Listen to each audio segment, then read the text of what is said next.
Hello, friends. Welcome back again on the I Have a Vision Academy YouTube channel. In short, I Have Academy. So, without any further ado, let's jump straight to our today's topic. So, in previous classes, we have studied center-state relation. It means relations between the union government and the respective state governments. Now, in today's class, we will be studying another kind of relation. That is the relation between one state and another state. ठीक है. So that's why interstate relations. ठीक है. Centre state पढ़ लिए, अब पढ़ेंगे interstate. These can be divided into four heads. Interstate water dispute under Article 262, Interstate Council under Article 263. मोटी मोटी बातें याद रखना. यहाँ ज़्यादातर पार्लियामेंट इन एक्शन, यहाँ ज़्यादातर president in action, because this particular interstate council can be established by president. And who gives this power to president? The constitution under article 263 लिखा है मैंने इधर. Full faith and credit clause, the same clause which we have studied in the center state relations. मैंने आपको example भी दिया था किसका? ड्राइविंग लाइसेंस का. If I have a driving license of Karnataka, so that particular driving license is valid throughout our country. ठीक है. And same goes in the judicial sphere also. If the High Court of Madras has given a particular judgment, or High Court of Kerala for the instance has given particular judgment like right to internet, so that particular provision will be implemented on the soils of India and not in that particular state. And the last is interstate trade and commerce. तो एक एक करके start करते हैं. Under article 262 of Indian constitution, the constitution gave the power to the parliament. किस बात की powers दी है? एक तो दी है कि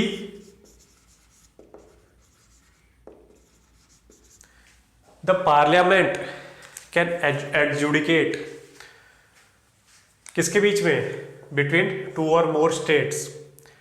क्या बेसिस पे? किस बात का adjudication? In the cases of interstate water dispute. ठीक है. इंटरस्टेट वाटर डिस्प्यूट कैसा होता है? मान लो बहुत बड़ा सा पॉन्ड है, उसका हो सकता है. उससे अच्छा क्या है? रिवर्स का तो हमने बहुत ज़्यादा देखा ही है. Kaveri water issue, Vamsadhara water issue. Vamsadhara किसके बीच में? आंध्र प्रदेश एंड उड़ीसा, है ना. महादाई इशू, महादाई किसके बीच में? कर्नाटका, महाराष्ट्र, और कर्नाटका महाराष्ट्र के बीच में छोटू सा स्टेट. कौन सा? Goa. So these kind of adjudication can be done by parliament. ठीक है. So parliament has the power to set up tribunals for the adjudication of interstate water dispute. ठीक है.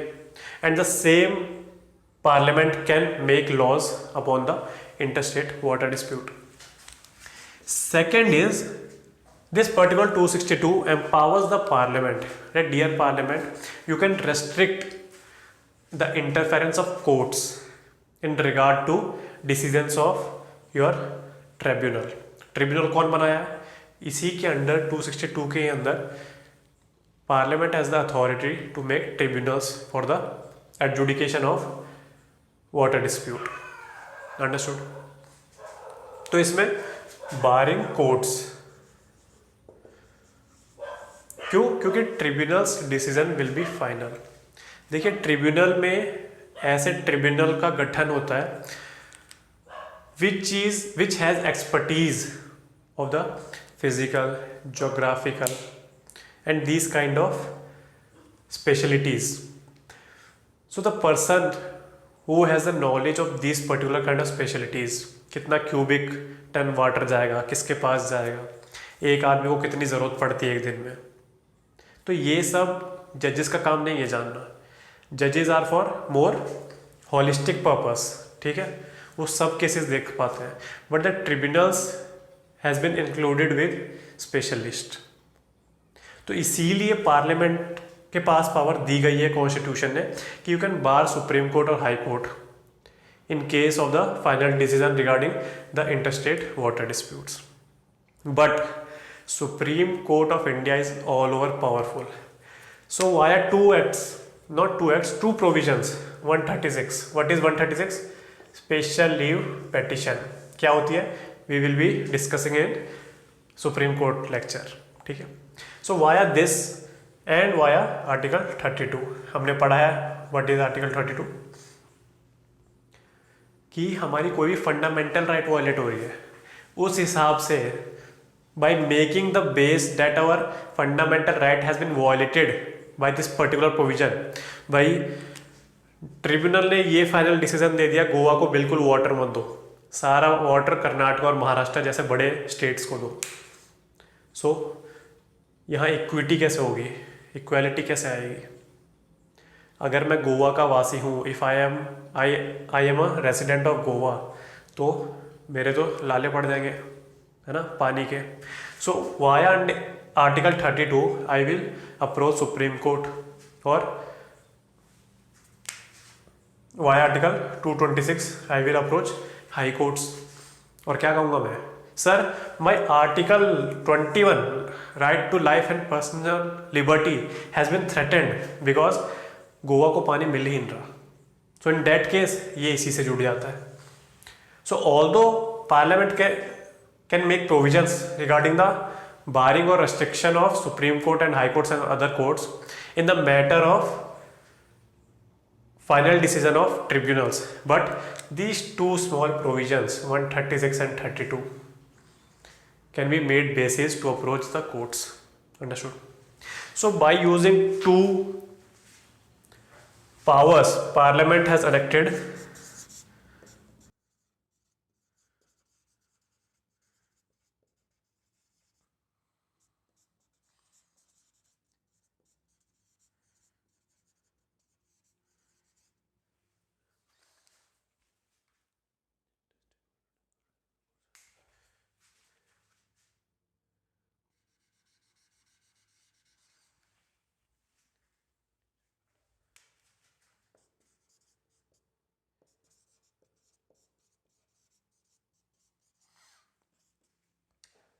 two acts, river boards act and interstate water dispute act.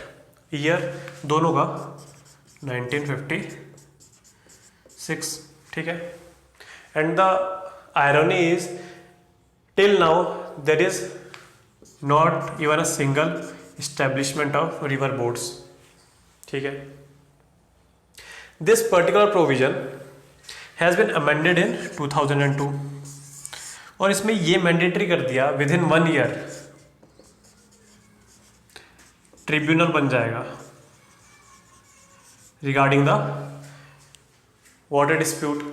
अगर वंशधारा का water dispute आज दोनों states के बीच में आया है, both the states have claimed their portion of the water from a particular river. So within 1 year period of time centre और parliament will make tribunal. ठीक है. And within 3 years final decision should be made by the tribunal. ठीक है. अब इसी interstate water dispute act के यहीं क्या आ जाएंगे, ट्रिब्यूनल्स बनने की पावर भी आ जाएगी. बट ये ट्रिब्यूनल्स पहले से नहीं थे कॉन्स्टिट्यूशन में. ठीक है. दिस पर्टिकुलर ट्रिब्यूनल जो ये वर्ड है, इसको कॉन्स्टिट्यूशन में कब डाला गया है ये आपको पता होना चाहिए, तो देख के आ जाना थोड़ा. So this was all the interstate water dispute, और आर्टिकल 262 सुप्रीम पावर ज़्यादातर पार्लियामेंट के पास है. Now we will jump to 263 interstate council which will be established by president. तो ये एब्जॉर्व कर लीजिए पहले.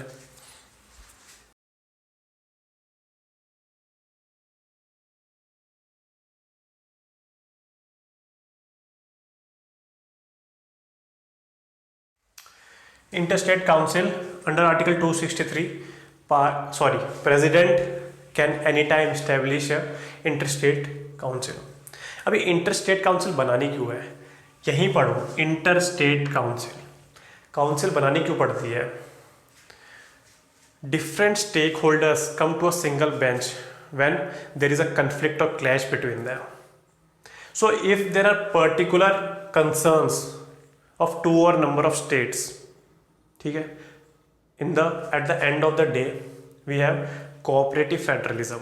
It means each and every state government as well as centre government have to क्या करना पड़ेगा, फ्रेंडशिप है उनके बीच में, because they have to run on a similar lines. Only then the development of India can take place. So this particular interstate council will be constituted by president any time under article 263. क्यों? या तो जो भी common interest होगा किसके बीच में, सारे स्टेट्स और यूनियन के बीच में, उस पर हमें ब्रेनस्टॉर्मिंग करनी हो, ठीक है, या तो एक नया लॉ लाना हो. And the central government is very much in favour of the cooperative federalism principle. So after taking सलाह एंड मशवरा of all the state governments, the center want to implement a particular bill regarding federalism. उसके लिए भी ये platform use हो सकता है. कोई कन्फ्लिक्ट डिस्प्यूट आ गया, उसके लिए भी ये पर्टिकुलर प्लेटफॉर्म यूज हो सकता है. So it is a multipurpose body, ठीक है, और and also it is a multi member body. And the most important thing is it's chairman will be our PM. और कौन होंगे, अगर इंटर स्टेट काउंसिल है तो ऑल द सीएम्स, गवर्नर्स. तो हमको याद करने की ज़्यादा ज़रूरत नहीं है, बस ये याद रखना the chairman of inter state council will be PM. ठीक है. वीपी सिंह ने 1990 में गठन किया था एक बार इंटर स्टेट काउंसिल का. जो भी इसके डिसीजंस आएंगे लास्ट में, it is more of a recommendatory body, और in simple terms it is a advisory body. The decisions that will be concluded in the final stage of this particular platform are not binding in nature, rather they are advisory in nature. So this is all about interstate council. Easy थी. ये याद रखना है कि PM chairman होता है.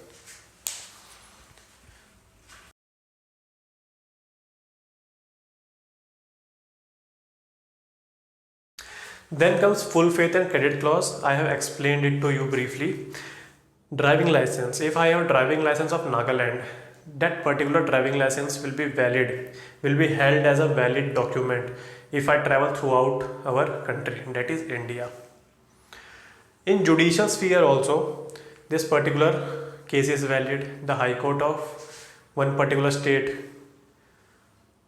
who has given a decree in a particular matter shall be implemented throughout the country. ठीक है.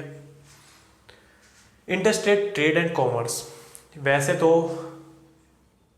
इंटरस्टेट ट्रेड एंड कॉमर्स पे कोई रेस्ट्रिक्शन नहीं है, they are free throughout the country of India. But constitution ही इस पे कुछ रेस्ट्रिक्शंस लगा लेता है, वो हमको याद करने की ज़रूरत नहीं है. But the main clause in this is both parliament and state legislatures. यहाँ प्रेसिडेंट की प्रायर परमिशन की जरूरत पड़ेगी. So these both can restrict this particular interstate trade and commerce. ठीक है. इसका मतलब क्या है, इंटरस्टेट स्टेट के बीच में जो भी ट्रेड एंड कॉमर्स की चीज़ें हो रही हैं, यहाँ से वहाँ मालगाड़ी जा रही है, कोई पर्टिकुलर होलसेलर यहाँ से अपना सामान वहाँ दूसरे स्टेट में ले जा रहा है, तो these particular kind of things will be regarded as free throughout the country. ठीक है. कंट्री में सारे स्टेट्स आ गए. But certain restrictions can be provided by Parliament and also state legislatures. ये ध्यान रखना. State legislatures whenever they make law, the president's assent is required. ठीक है. So that is nothing but inter state relations. और ये था छोटा सा चैप्टर. एक अलग चीज आ जाती है इसमें,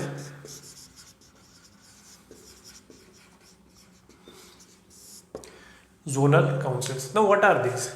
These are extra constitutional body and rather these are statutory या statutory. ठीक है. अब ये होता क्या है एक्स्ट्रा कॉन्स्टिट्यूशनल स्टैट्यूटरी? देखिए, provisions, there are some provisions. This can be bifurcated into two, which are written in constitution and which are not written in constitution. Those provisions which are written in constitution are called constitutional bodies, like election commission of India, है ना. Those provisions which are not written in constitution can be again of two types.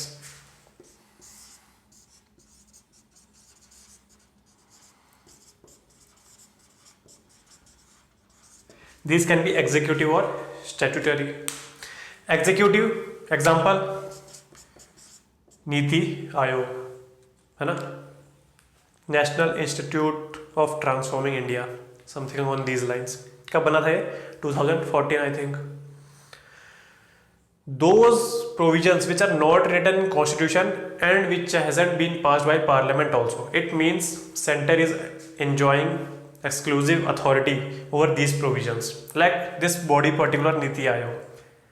So this Niti Aayog and the prior planning commission, these both bodies are not written in any act of parliament and nor they are written in constitution. तो ये कहाँ है? इनको बोलते हैं the bodies which have been created via executive actions. Understood.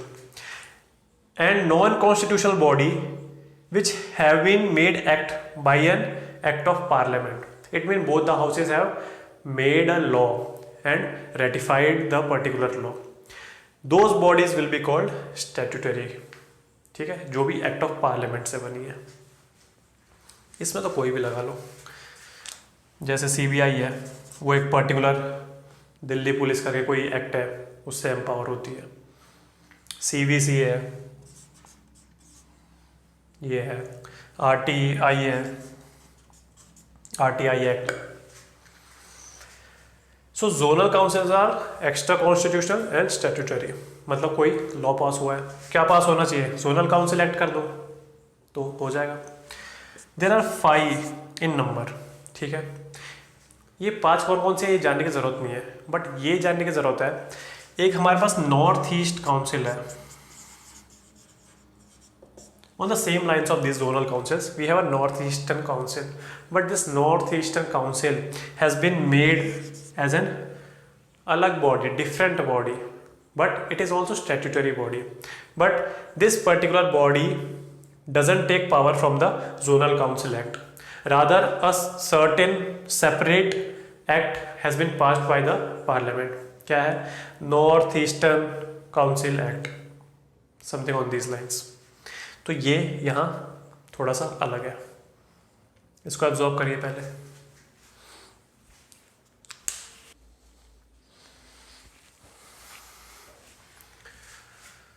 ठीक है, आपको ये समझ में आ गया what is constitutional and not constitutional.